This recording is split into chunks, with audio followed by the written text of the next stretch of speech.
Hello, welcome. Thank you for coming. My name's Llewd Lloyd, and I'm here to bring you the tier list for your archetypes in Ashes of Creation. I saw my buddy Roxas do this a little bit earlier.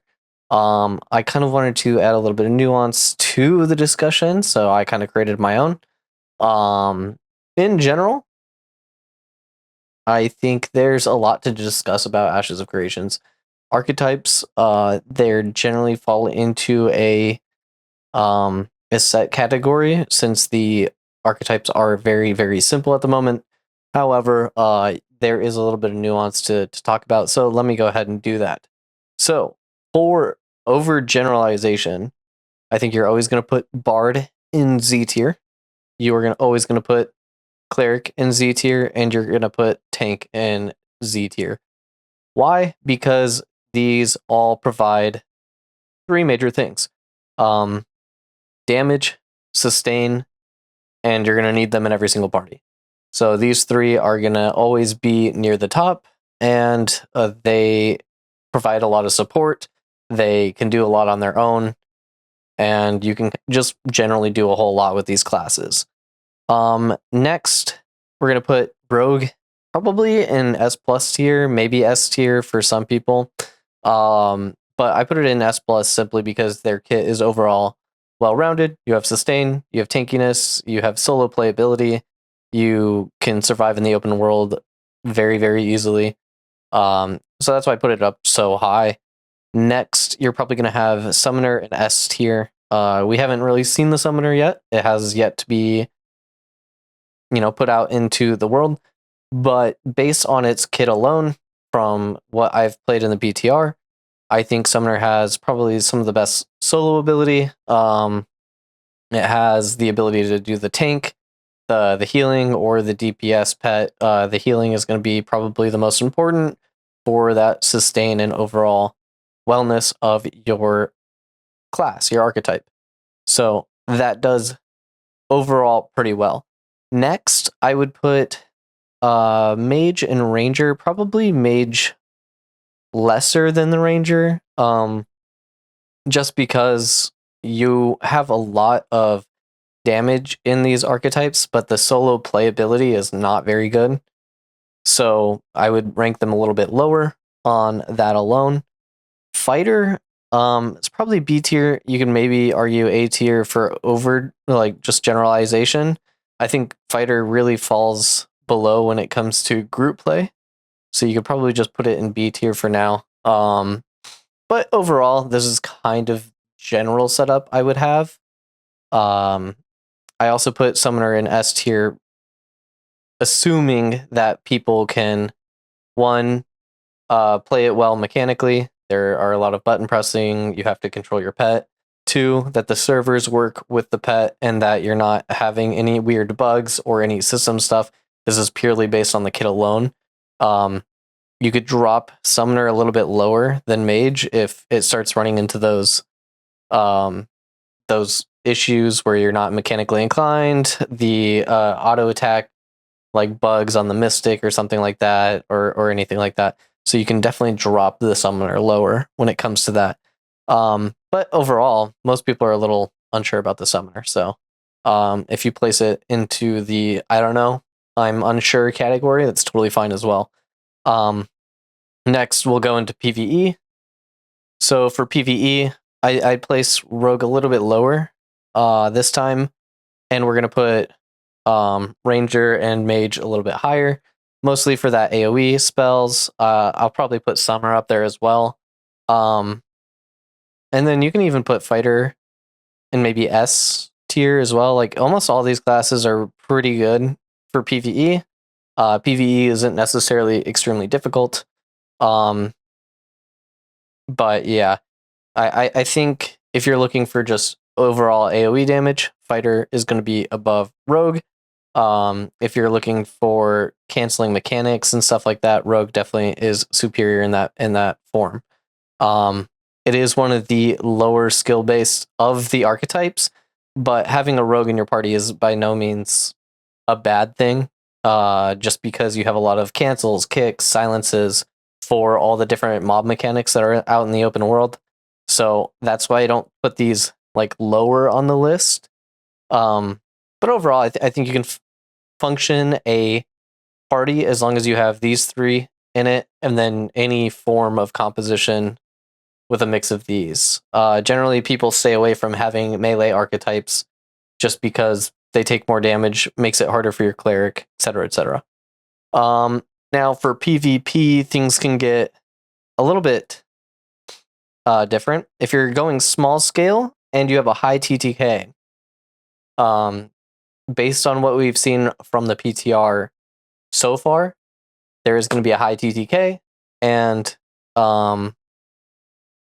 that opens up different possibilities. So we are just going to go ahead and reset this, actually.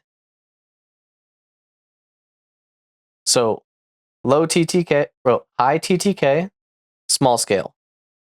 We are going to put Bard up there, Cleric in there, Tank up there.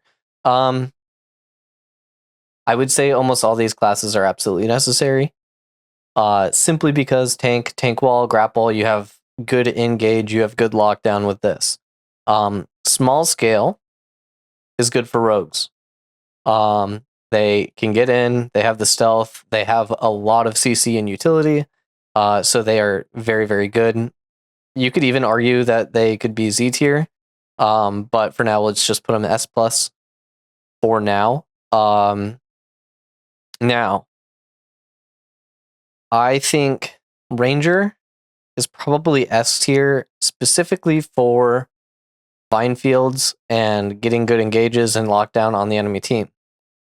That can easily... there has been a change to Bard where Nimble no longer can stop stuns. So like it can... I wonder if it can still clear roots. I'd have to double check on that. But nimbling out of roots might be something that bards have to do, and this might drop them down a tier. But because high TTK basically means there's not a whole lot you can do, but you can definitely set up like double snipes. You can do like double snipe headshots. That I think you can get really good target priority out of a ranger. AoE is a little bit less important. Summoner and mage I think fall below, and then I think you can actually put fighter in A tier here, and then probably put mage in B. Depending on setups and the AoE blast, summoner could be pretty good here, but they may also fall when it comes to small scale high TTK. I think it's something like this. Maybe a little bit of variance in between. For low TTK, this completely flips, where I think you bring rogue down, you put ranger and mage up, you bring fighter into maybe the don't category, and then you can probably put summoner in an A tier. Maybe even B tier. Pretty unsure on this one. But I would say it's either A or B for the summoner in high TTK small scale. Now, when we go into high TTK large scale, ranger mage are going to be up here. Rogue falls down put to maybe A tier, maybe S tier. Summoner goes up, and fighter goes into don't. This would be, once again, high TTK and large scale fighting. This is probably the tier list for that. And then for the last and final tier list, the low TTK, large scale, we're going to put mage goes into Z tier, cleric goes into S plus, tank goes into S plus. Actually, we can probably just move these down to like this. Your bard is always going to remain in Z tier. They just have extremely well done kits, and they're pretty overloaded. But yeah, low TTK into large scale kind of falls in this format just because your mage has so much damage, so much playmaking abilities. Ranger has the vine fields and a lot of AoE plus the Rain of Death that really amplifies everything for large scale. Cleric is a little bit lesser in this just because they won't be able to keep everybody up, but they are still very good. That's why they're still S tier. Tank, the tank balls are extremely important to make sure that you set up plays, deny plays, getting grapples, and pulling certain target prios. That's why I keep them in S tier. Rogue falls pretty low here. You can change your playstyle into like assassination, triple backstab rogue, which arguably puts them in A tier, but not really. Still, fighter in large scale is just a don't. They have zero utility. They have almost nothing to provide for that. Even like their bomb squad stuff is, it doesn't have enough damage in their kits. Their kits are extremely underloaded, despite having good abilities to use. There's a lot of things that are inhibiting the fighter, like certain cast times on like leap strike. I think the fighter's kit feels really good. It's just underloaded in terms of power and in terms of overall utility, and they just need a whole lot of work, which is the community sentiment as well. Summoner actually might be able to put them into S for low TTK, large scale, simply because their Mortal Blast and their Ray is actually really, really strong and can proc very, very fast. So, and then they also have the silences. They have like the AoE silence. They have good setup with the tank pet where you can CC large groups. There's a lot of potential good play out of the summoner for the for this type of gameplay. But yeah, as you can see, Ashes of Creation is not necessarily a finished game, but there's a lot of variance to the different types of playstyles and different things that you can do within the game in order to just play whatever archetype that you want.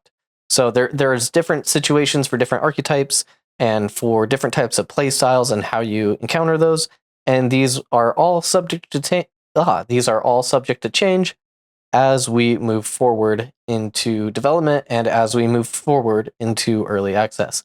Anyways, thank you all for coming. I hope you come again.